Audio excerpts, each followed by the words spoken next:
Star Wars has always been this thing where I always knew what it was, but I never really delved myself into it. I always knew that it was a huge, big movie thing with some TV shows.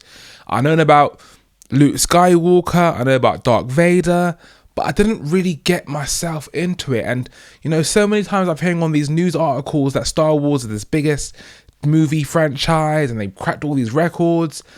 And at some point my interest started to peak, like, maybe I should start to actually get into this Star Wars thing because so many people seem to enjoy it. I hear loads of games, TV shows, movies, but I haven't actually put the time to think, yes, I am going to watch this. Like, when I was younger, my mum and my brother, they watched the whole movie, like the original trilogy, and I saw that like sporadically. So I've seen like all the like Luke, you are I am your father, whatever it is. And I know a little bit about Darth Vader, and now I know it's Darth Vader, not Dark Vader. That's a common misconception of so many people. Now I understand it's actually a Darth, not a Dark. But didn't really actually say to myself, let me put the time to watch this. So at one point, I think around 2022, something like that, 2021, my friend gave me her account to go into her Disney Plus, and lo and behold, there you see Star Wars. So I'm thinking, you know what? My whole life, I've heard about this thing. Let me actually put some time aside to actually watch it. So that's what I did. And the latest thing that came out in the Star Wars franchise at that time was The Mandalorian. So I thought to myself, hey, let me just watch this. I have no idea what to expect, but let me just give it a go. And I watched the first few minutes and I was like, immediately, wow. The production values on this thing is so high. The visuals are amazing. And then obviously over time, I actually started to enjoy the storyline too, with like the whole Grogu thing. And of course, I've always known Yoda from the original trilogy. I knew that he was some sort of famous Jedi Knight. And at first I thought Grogu was actually the younger version of Yoda, but it turns out that's not the case. But seeing the bond really build between the Mandalorian and Grogu was just beautiful, and going through the whole journey and the process was just beautiful. And slowly I started to fall in love with the characters. Then I started to ask myself, so at what point is this going on? Because the way I saw it was like, this is like a random story in the Star Wars universe. So I googled like the Star Wars release orders. Then I realized that the timeline of Star Wars is all scattered, okay? So just because something released just now doesn't mean it's the latest thing in the Star Wars universe. And that's when Star Wars became really, really beautiful for me. Because I realized there's just so much depth and love and care that they put into the Star Wars universe. Obviously you have like the main story, which is like between, I think it's the Empire and the Rebellion, who is now called the New Republic, I believe. The bad guys is the Empire and the good guys are the New Republic / Rebellion force, depending on what part of a timeline you're looking at. There's just so much depth and love and lore and so many Easter eggs, and it's so cool because as you start to watch more and more and more, you kind of start to piece more and more of the puzzles together. Like you might watch, like for example, the next thing I watched was Obi-Wan. So I've heard about Obi-Wan, who I think was the instructor to Darth Vader before he was a Darth Vader. And so I've heard of him. He's a famous character, and I think he did like a big fight. And I think he died in one of the earlier movies, like in the first trilogy. I'm not too sure. So but anyway, Obi-Wan Kenobi is a big, famous character, even outside of the movie. I knew of him. So then to actually see Obi-Wan Kenobi's story happen in real time and then kind of piece that together with what should have happened in the trilogy, it's like, whoa. And as you watch and watch and watch more and more of these things, the timeline gets filled with more and more cool stuff. And I think that is where Star Wars is just so special. Of course, I love the lightsabers. I love all that, the good versus evil. I love all of this kind of rebellion thing where you're trying to break free and be free and independent and have your own life. I like all of that stuff, and the costumes and the set designs and the universe of.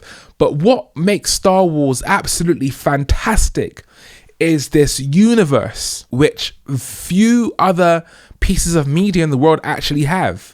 It's this crazy big universe which is filled with like Ashoka, the Mandalorian, with Grogu, with the trilogies, with Andor starting the rebellion, and all these different elements.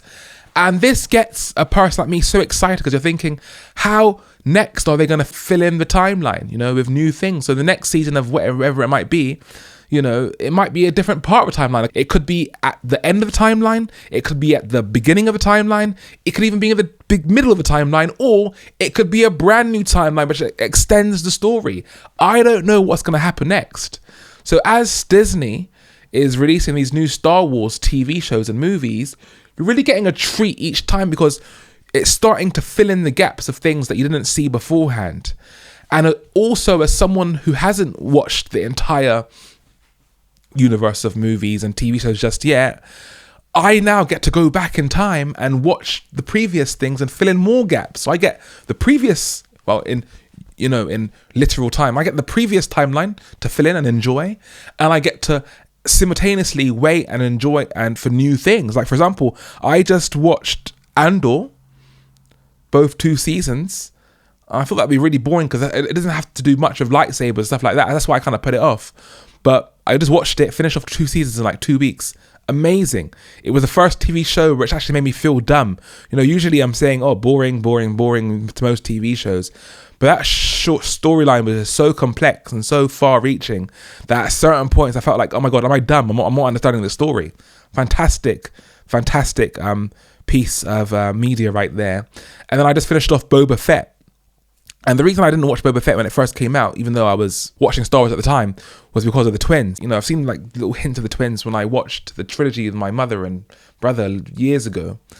But they just looked like a really boring characters. The Skeleton Crew that came out the other day, that was really fun to see Star Wars from like a young person's point of view, as if you're, first start, watching Skeleton Crew allows you to like see it from a point of view of like, you're just starting to see Star Wars and the Empire and all the other kind of elements from like a foundling, from like a baby's point of view. You're just experiencing things for the first time. So The Acolyte, so many people said that was a really bad show, but actually I really liked it. I loved the fight scenes against like that kind of, I think it was a Sith, but like a Darth Vader type character. He was in it, and the fights between him and the Jedis were just absolutely amazing. And actually I found that one of my best. It doesn't beat Obi-Wan Kenobi or Mandalorian for me, but honestly, overall, I think Acolyte was one of the best, even though so many people gave it such bad reviews.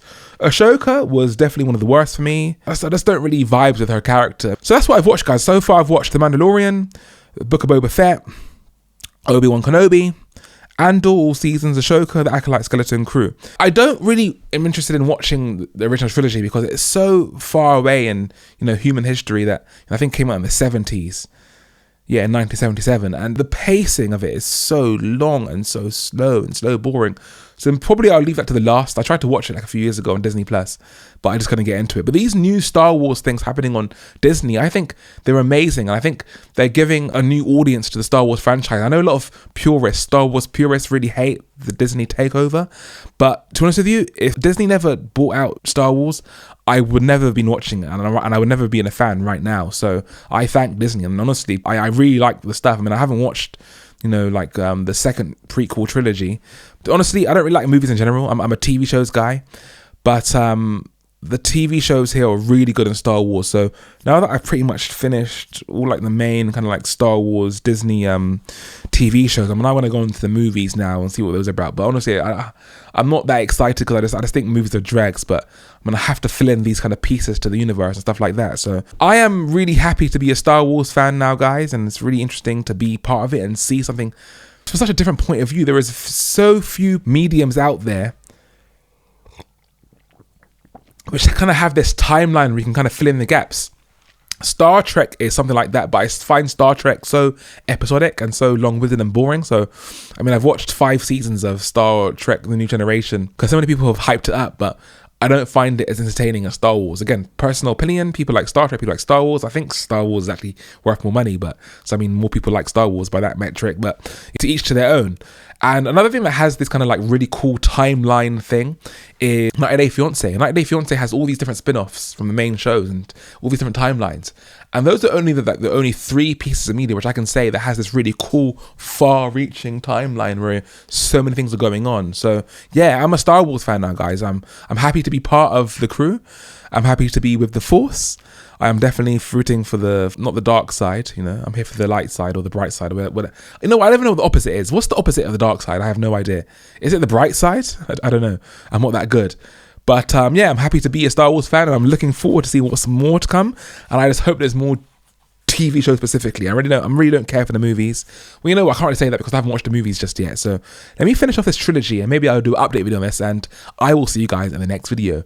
This is the Hezron Springer Show.